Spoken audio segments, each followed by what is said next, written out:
Kita sama Putri aja yuk. Pak, gue itu penasaran sama kelas kosong yang katanya angker yang ada di lantai 4 ini. Udah deh, lo jangan macem-macem deh. Ntar kalau ada apa-apa gimana sih lo? Sekali-sekali kita uji nyali nggak apa-apa kan? Lagian kenapa sih lo takut kayak gitu?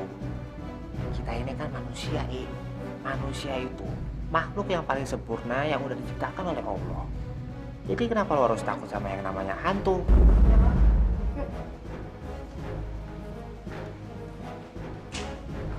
Pokoknya kalau ada hantu kayak apapun, ya gue yang hadepin.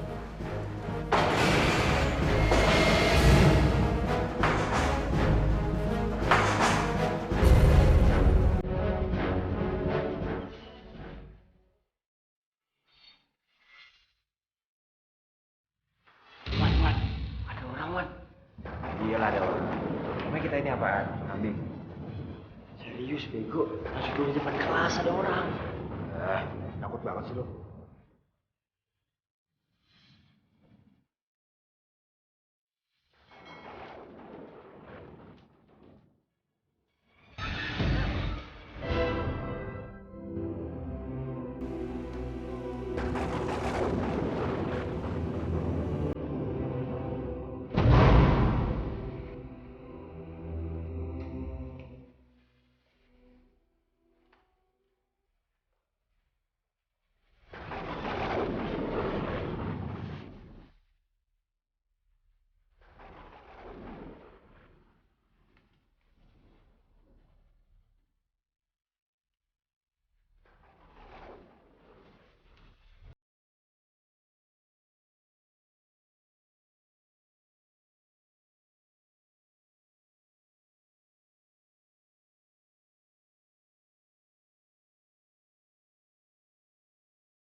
Saya pas mereka semalam bulis, katanya si Fai ngeliat hantu loh, Li. Yang bener.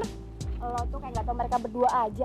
Mereka tuh suka bikin sensasi yang gak jelas. Tapi siapa tahu aja bener, Li. Mendingan kita coba tanya saja yuk. Bilang aja lo kangen sama pacar lo tuh. Siapa namanya? Siapa? Nirwan. Iya. Dikit.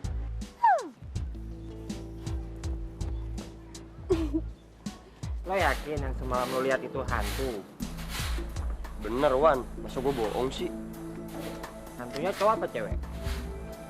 Cewek hantunya.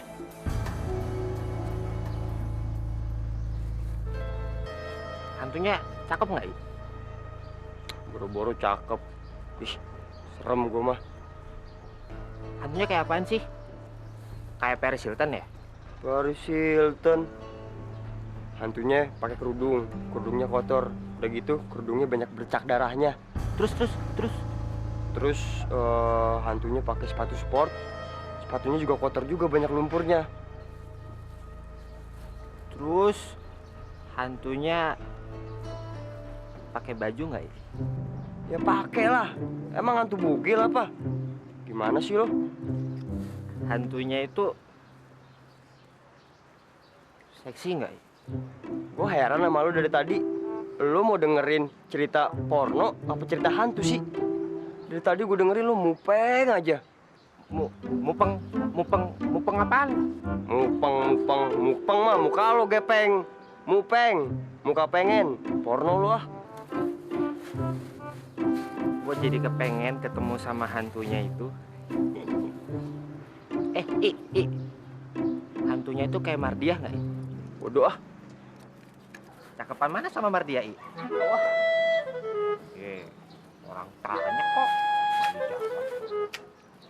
Yang masih ada hubungannya antara diri seseorang yang sudah meninggal dengan dunia ini ada 3 hal. Yang pertama, sedekah jariahnya selama ia hidup, yang terus membanjiri dirinya sebagai pahala. Kedua, ilmu yang pernah ia ajarkan bermanfaat bagi semua orang. Dan ketiga, doa anaknya yang mempermudah untuk menuju jalan surga. Dan ini juga diperkuat oleh hadis yang disebutkan, jika seseorang itu meninggal, maka terputuslah segala amal perbuatan di dunia ini, kecuali ada 3 perkara. 1, sedekah jariah. 2, ilmu yang bermanfaat. Dan ketiga, doa anak yang soleh. Berarti dengan kata lain, orang yang sudah meninggal itu tidak bisa lagi berhubungan dengan dunia ya Ustadz? Itu betul. Lalu bagaimana dengan arwah yang gentayangan Ustadz? Itu tipu daya dari iblis yang menyesatkan manusia. Jadi iblis itu menyerupai orang yang sudah meninggal supaya manusia percaya dan menjadi musyrik. Dan musyrik itu adalah dosa yang sangat besar. Lalu apa yang sebenarnya terjadi di lantai 4, Ustadz?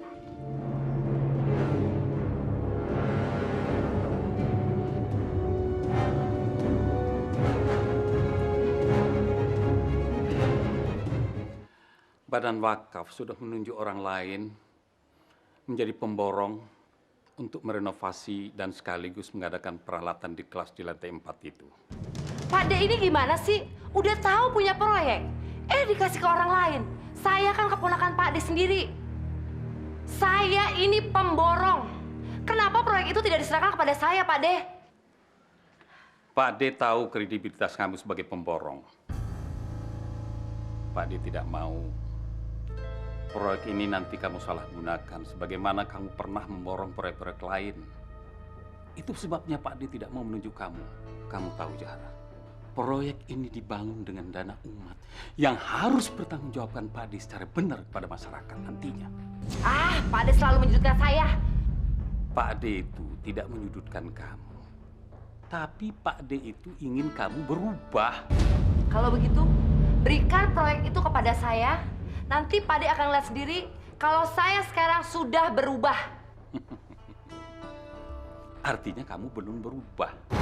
Karena kalau kamu berubah, harusnya kamu menghormati sebuah kesepakatan yang telah dibuat bersama. Awas kamu, Pak De. Saya tidak akan membiarkan proyekmu berjalan dengan baik sampai proyek itu jatuh ke tangan saya. 10 tahun yang lalu ada seorang santriwati yang bernama Lilis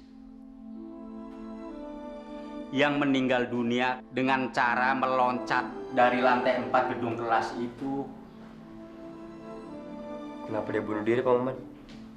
Waktu itu saya baru 2 tahun bekerja di pesantren ini sebagai tukang kebun. Dan waktu itu saya sempat bertemu dengan santriwati yang bernama Lilis itu.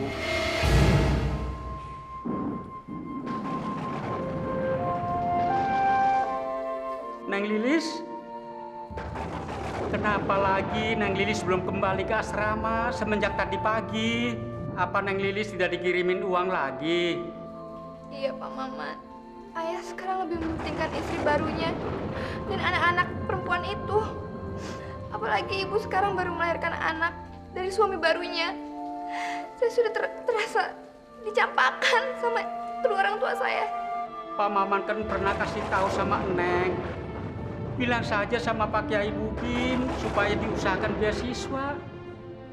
Neng kan pinter. Enggak Pak Maman. Saya malu.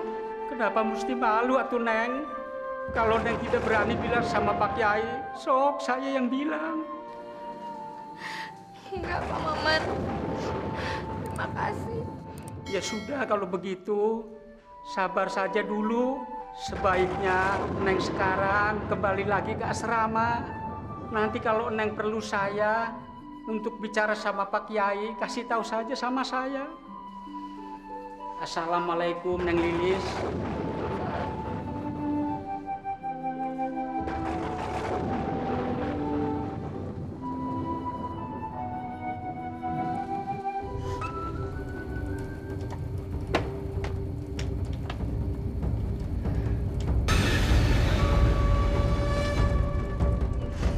Ya Allah, semoga tindakanku ini memberi kesadaran buat kedua orang tuaku, ya Allah.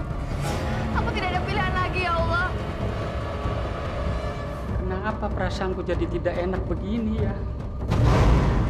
Mereka yang melahirkan hamba, ya Allah. Mereka juga yang mencampakkan aku, ya Allah.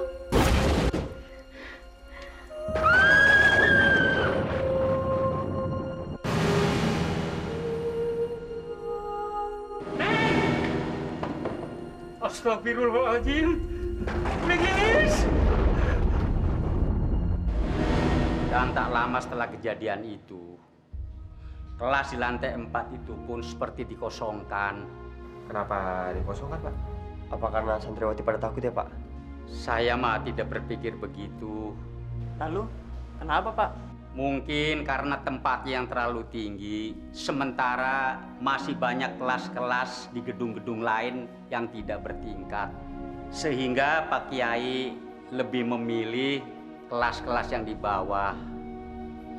Dan kemudian mengosongkan kelas di lantai 4 itu. Tentang cerita arwah Lilis bagaimana, Pak? Apa karena lantai 4 mau direnovasi? Berarti tadi malam yang saya temuin dia dong. Apa dia marah, Pak? Mungkin itu perasaan Den Pak Is saja. Seperti saya juga terbawa-bawa bayangan Neng Lilis. Karena saya sangat dekat dengannya. Sehingga bayangan itu sering muncul. Kalau dalam Al-Qur'annya mah, yaitu yuwas wisu visudurin nas. Atau membisikkan ketidakbaikan ke dada saya. Ya sudah, saya mau kerja dulu. Oh, iya, Pak. Iya, Pak. Gue cabut dulu ya. Mau kemana lo? Mau nemuin hantunya Lilis. Hati-hati lo, perasaan gue